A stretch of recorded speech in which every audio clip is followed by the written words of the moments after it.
शैतानिर्रजीम बिस्मिल्लाहिर्रहमानिर्रहीम। मैं हूँ राना शकील रहमान, प्रोग्राम अवामी मसाइल के साथ।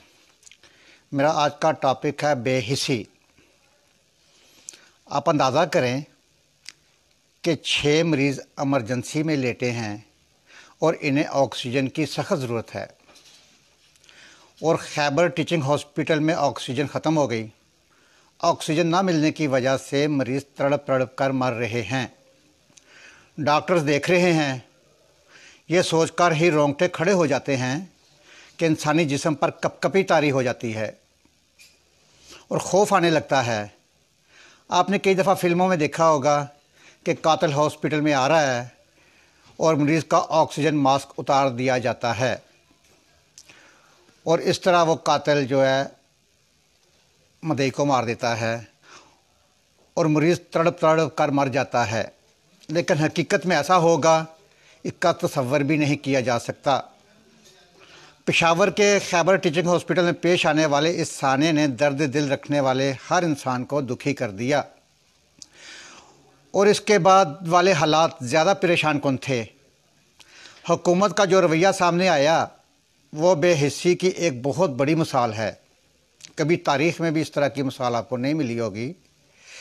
यहाँ पर एक शेर अर्ज़ करता चलूँ।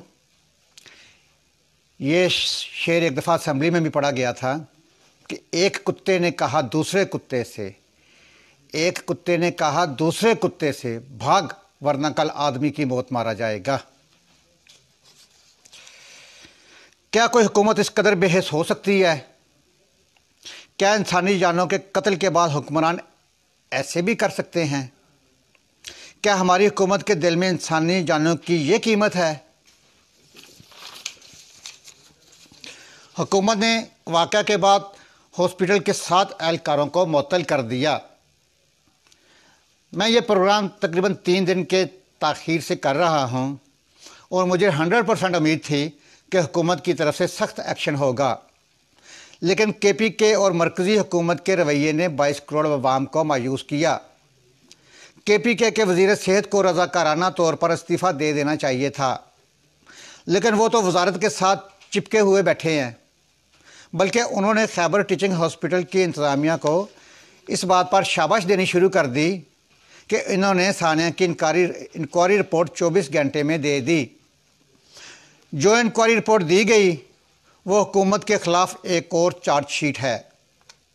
KPK हुकूमत की जानिब से ऑक्सीजन न मिलने पर जान बाक होने वालों के लिए 10-10 लाख रुपये मुआवजे का ऐलान किया गया। वैसे तो इंसानी जान की कोई कीमत ही नहीं होती और ना ही इसका कोई नेमुल बदल होता है। 10 लाख रुपए का ऐलान भी एक मजाक है। ये लोग किसी हादसे में जान बाक नहीं हुए। जनाब मोहतरम वज़ीर आज़म साहब और जनाब वज़ीर आला KPK साहब, ये किसी हादसे में जान बाक नहीं हुए, बल्कि इन बदनसीबों का कत्ल हुआ है। क्या मुल्क में कत्ल करके माफ़ी मांगने का रेट 10 लाख रुपया है? अगर क़िसास के कानून को ही देख लें तो फिर भी 10 लाख रुपये बहुत कम हैं। ये ऐलान KPK हुकूमत की सोच का अक्स है। किस कदर बेहिसी है। इतने बड़े वाक़या के बाद अगले दिन अवाम ये इंतज़ार करती रही कि वज़ीर आज़म इमरान ख़ान कब अपनी KPK की हुकूमत के ख़िलाफ़ सख्त एक्शन लेते हैं। क्या इस वाक़या की मज़म्मत पर ट्वीट करते हैं?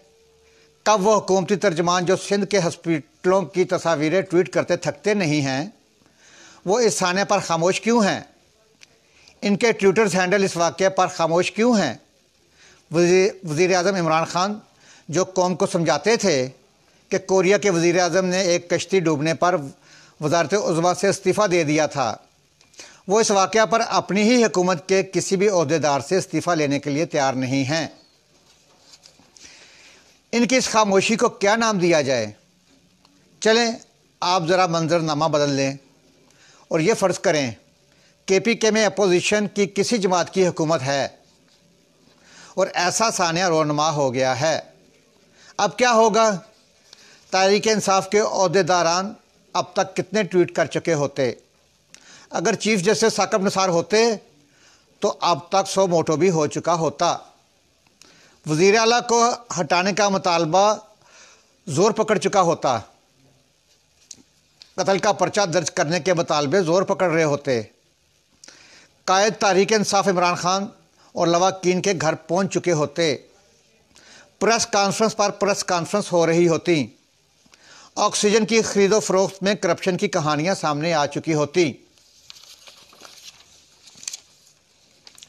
धरने की तैयारी शुरू हो गई होती। लेकिन अब ऐसा कुछ भी नहीं है, क्योंकि अपनी हुकूमत है ना। एक पुरस्कार खामोशी है। पूरे मुल्क की आवाम को अपोजिशन से भी गिला है। बिलखसूस KPK की अपोजिशन जमातों ने अवाम को बहुत मायूस किया। समझ से बाहर है कि वो खामोश क्यों हैं। कि मरकज़ी हुकूमत ने KPK की हुकूमत को इस सानिया पर NRO दे दिया है। क्या ऐसा नहीं लग रहा आपको?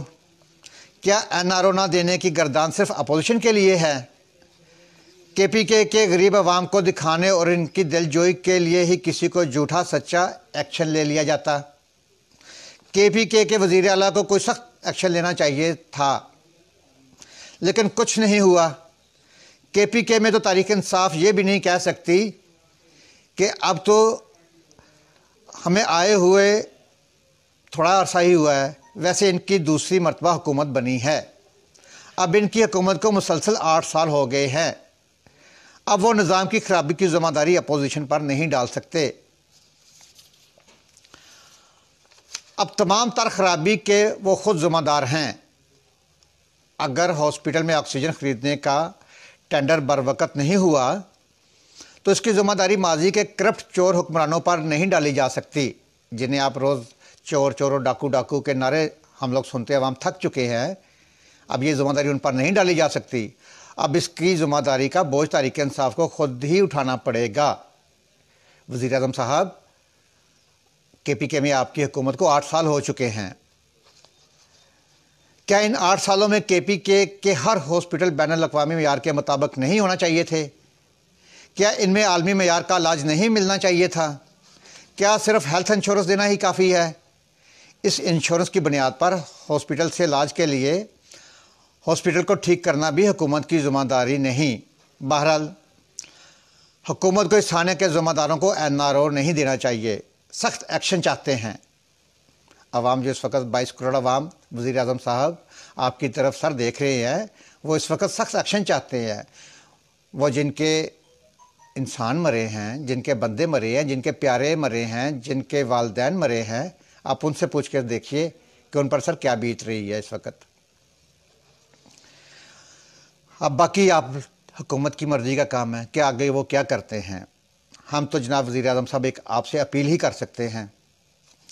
मैं आपको एक पुराने दौर के एक बादशाह का किस्सा सुनाता हूँ कि पुराने दौर के एक बादशाह ने ऐलान किया कि एक रात के लिए कोई बंदा कब्र में गुजारे तो मैं उसे एक दिन के लिए इस मुल्क का बादशाह बना दूंगा। जब यह ऐलान एक गरीब आदमी ने सुना, जिसके पास सिर्फ एक गधा था, जिस पर वो मेहनत मजदूरी करता था, उसने सोचा कि सारी उम्र गुर्बत में गुजर गई है, चले एक दिन की बादशाही करके देखते हैं कि कितना मज़ा है, क्या करते हैं, खूब मज़े लुटेंगे। एक रात कब्र में गुजारने से कोई हर्ज नहीं है। और इसने सोचा कि ये कोई महंगा सौदा नहीं है। गरीब आदमी बादशाह के पास पहुंचा और अपनी ख्वाहिश जाहिर की। वज़ीर उसे कब्रिस्तान ले गया और उसे दफना दिया गया। रात को मुनकर और नकीर जब हिसाब लेने आए तो गरीब आदमी ने बताया कि भाई मैं हिसाब किस चीज़ का दूंगा, मेरे पास तो एक गधा है सिर्फ, इसके अलावा मेरे पास कुछ भी नहीं है। फरिश्तों ने बताया कि तुमने गधे को बहुत मारा था, फ़लाँ टाइम तुमने उसको खाना लेट दिया था, फ़लाँ टाइम तुमने उसे पानी टाइम से नहीं दिया था, थोड़ा दिया था। अब तो तुम्हें ये गधे का हिसाब देना पड़ेगा। और उससे सारी रात लेतर पड़ते रहे। जब सुबह हुई तो बादशाह, वज़ीर और अवाम ने उसे लेने पहुँचे ताकि उसे एक दिन के लिए बादशाह बना दिया जाए। जब उसे कब्र से बाहर निकाला तो उसने एक तरफ दौड़ लगा दी। बादशाह, वज़ीर और अवाम बहुत परेशान हुए कि इसने तो एक दिन के लिए आज बादशाह बनना था, ये दौड़ पड़ा है। खैर अवाम ने जब उसे पकड़ा और बादशाह के हजूर पेश किया, बादशाह ने कहा कि भी चलो तैयारी करो, तुम्हें तैयार करते हैं, एक दिन की बादशाह तुम्हें दी जाती है। पहले ये बता कि तुम दौड़े क्यों हो? और गरीब आदमी ने कहा, बादशाह सलामत, जो रात मैंने कब्र में गुजारी है पहले वो माजरा तो सुन लीजिए। मेरे से तो एक गधे का हिसाब नहीं दिया गया और सारी रात मुझे लेतर पड़ते रहे, तो मैं इतने बड़े मुल्क की आवाम का कैसे हिसाब दूंगा। अपने मेज़बान राना शकील रहमान को इजाज़त दीजिए। अपना, अपने घर का, अपने शहर का, अपने खूबसूरत प्यारे पाकिस्तान की सफाई का ख़ास ख्याल रखें। सफाई नहीं सिर्फ ईमान है। पाकिस्तान जिंदाबाद, पाइंदाबाद। अल्लाह हाफ़िज़।